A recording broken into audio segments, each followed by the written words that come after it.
Let's talk about sustainability when we make or use soap. So, I've started making my own soap and I've started learning a lot of stuff about it. I make shampoo bars, I make soap bars, experimenting with coffee exfoliating soap bars.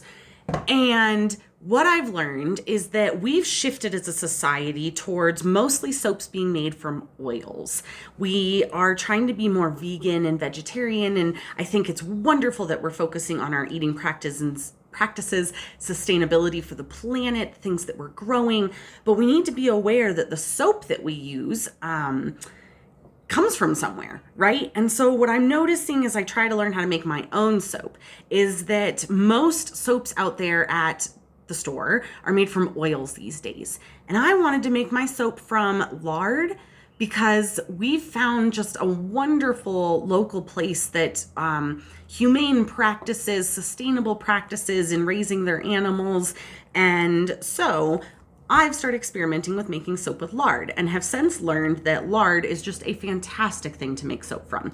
It's what we started making soap from, humankind. It's the most similar to our cell structure, the saturated fats, and it's really a cleansing, moisturizing bar. I started with shampoo bars and it has made my hair so wonderful and healthy. I live in Colorado where it's extremely dry and I've struggled with like flyaway type hair, dryness, and no more ever since I've been using these shampoo bars made from lard. So I've had to work on my own recipes, and we'll talk about that later at another time. But I want to talk about why it's important to know what your soap is made from. And if you're using soap strictly made from oils, then make sure it's made from sustainable oils, right? So palm oil, for the most part, is a pretty bad oil with bad practices. It's not a bad oil. The practices to get the oil aren't good and sustainable, and they're damaging our earth and losing our topsoil and burning forests to make it. And so if you're trying to do a really good job with how you eat, you really got to think about the soap you're using and the products you're using too. So I thought it was great to start using lard from sustainably sourced places.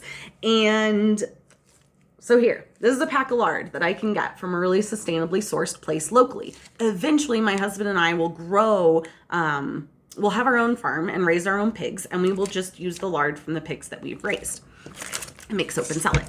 So this huge thing of lard was only $5.50. Super cheap, especially compared to oils. And you render it, which means I'll put it in this pot here and I will boil it with water over and over and over and over until it softens down and gets all oily, and then it turns into this rendered lard. We cook with this. You can see that fork swipe through it. I feed it to my animals, like my cats and my dogs. And yeah, I make soap from it, shampoo bars and soap. It makes an excellent product, very moisturizing, also very cleansing. Lard, when mixed with lye, is very cleansing.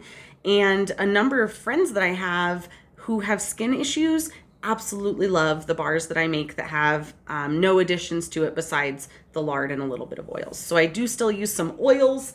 I have my recipes here, and most of my recipes that I've been learning how to make myself, because there aren't a lot of lard-based recipes and information out there. So I've been experimenting myself. Most of mine right now are about 40% lard recipes. And I'm using oils too, like some coconut oil, olive oil, castor oil, some avocado oil, rice bran oil, safflower oil.